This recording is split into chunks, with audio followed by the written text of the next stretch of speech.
The president of Venezuela, Nicolás Maduro, affirmed that the pertinent measures are being taken to counteract the violent acts registered in the territory promoted by the sectors of the Venezuelan extreme right.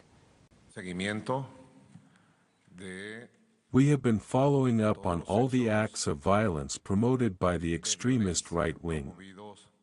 I can tell the people of Venezuela that if they have done damage, we are acting, and with the Civic Military Police Union, we are acting once again. That is why I said we know this story. We are acting once again.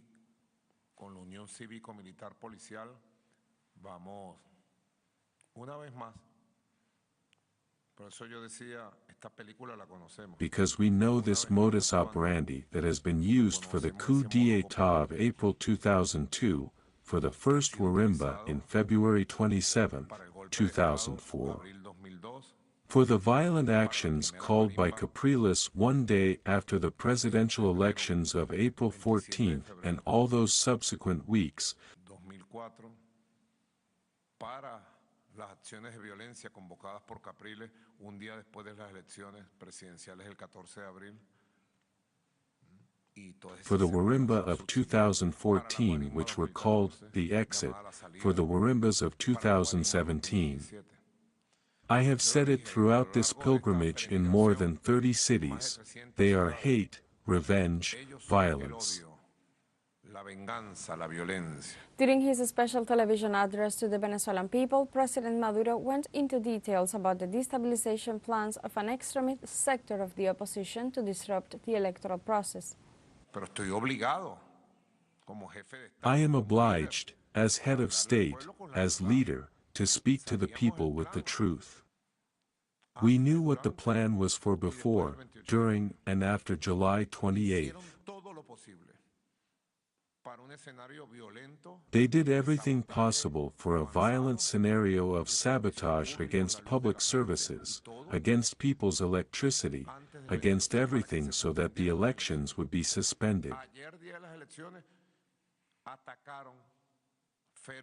Yesterday, on the election day, they fiercely attacked two strategic points of the electric system, to get a blackout at 12, noon and at 8 o'clock in the evening.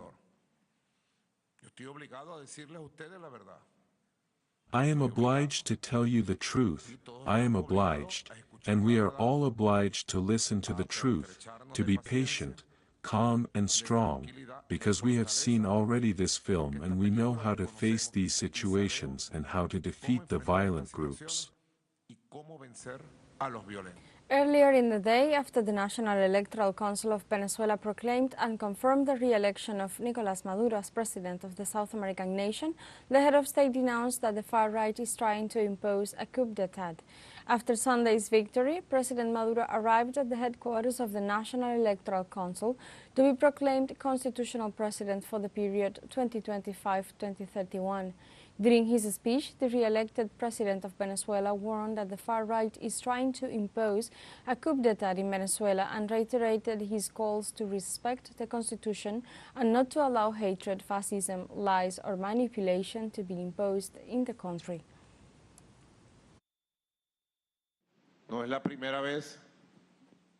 It is not the first time that we are facing what we are facing today. They are trying to impose in Venezuela a coup d'état again, of a fascist and counter-revolutionary nature. I could call it a kind of Guaido 2.0. As history says no.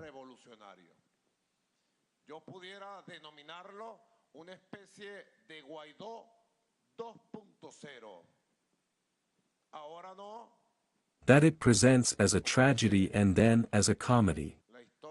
It seems that as Hegel said, and then Marx popularized it, history presents itself as tragedy first and then repeats itself as comedy.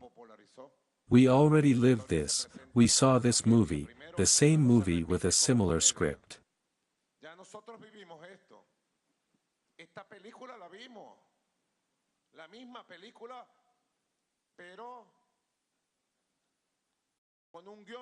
The protagonists are the same, on one side the people who want peace, democracy, prosperity, progress, and on the other side, elites full of hate with a counter-revolutionary and fascist project tied to the United States empire.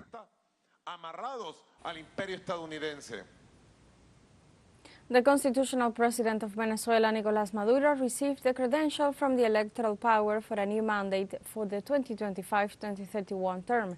During his speech, he denounced a far-right-led cyber attack against the electoral system.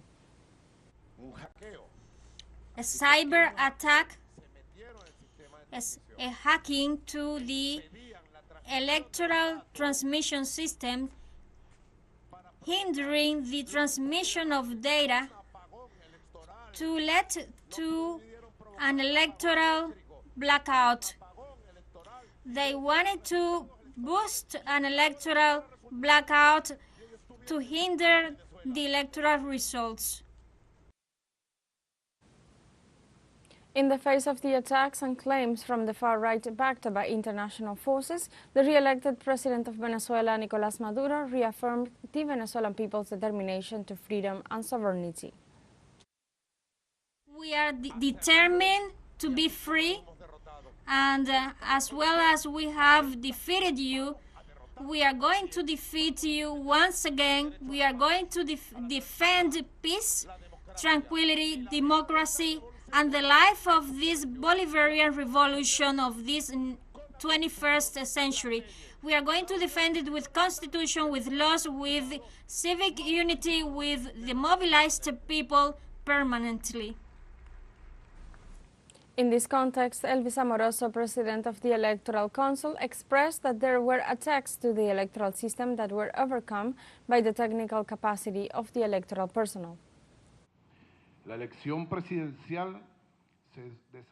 The presidential election took place in a climate of respect, peace, and democratic participation, although some tried to generate violence. The attacks on our electoral system were many, but the technical capacity, morale, and ethics of the personnel of the National Electoral Council overcame all obstacles.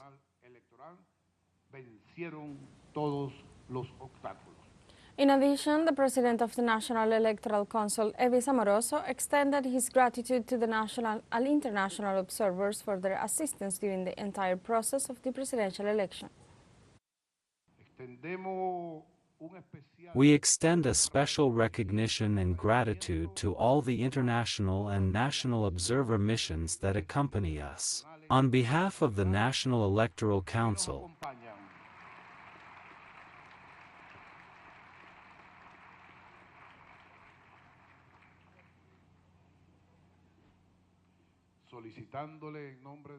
we ask you to be the spokesperson of what you have experienced here in Venezuela during these days.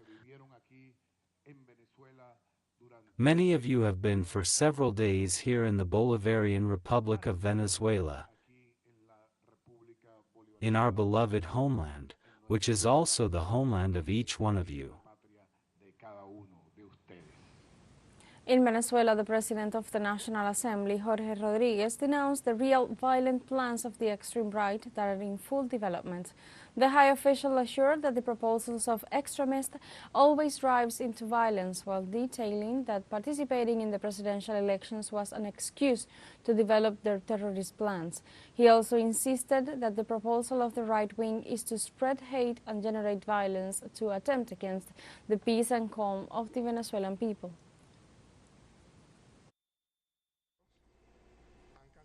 They have already chanted fraud in all the electoral events in which they have lost since 2004 until today. It's not even original. 15th of August 2004, Hugo Chavez won 60% to 40%. The so-called referendum fraud, they call fraud. They said that they would show the proofs, the evidence. They never did. In this context, the head of the National Assembly, Jorge Rodríguez, referred to the violence generated by the extreme right wing. For them, the elections is not only, it's an opportunity to violence, and it's what they're trying to do at this moment. And I will tell them, no, we're not going to permit that. We're not going to permit it. Nicolás Maduro, we're not going to permit it. The public forces of Venezuela will not allow it. And of course, the people of Venezuela will not allow it.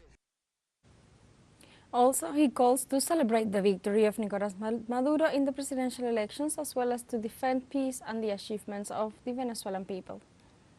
We summoned to all our people to great marches tomorrow at 2 o'clock from Petare to Miraflores, from Cate to Miraflores, from La Vega to Miraflores, from El Valle to Miraflores, to celebrate this victory, but also to defend peace of the Republic. This time, we will not allow that, and they will not achieve it. And of course, with some, all the forces of the revolutionary people of Venezuela for marches in their cities, in their states. In Venezuela, there have been acts of violence carried out by opposition groups that reject the official results issued by the electoral power after the presidential elections. These acts, which have been widely denounced by the national executive, are part of a plan of the ultra-right wing to come to power through violence. Train stations have been one of the first points to be attacked by these groups. Also, members of the police were injured during small but violent outbreaks in the capital, Caracas. Likewise, assaults have been reported in several major offices.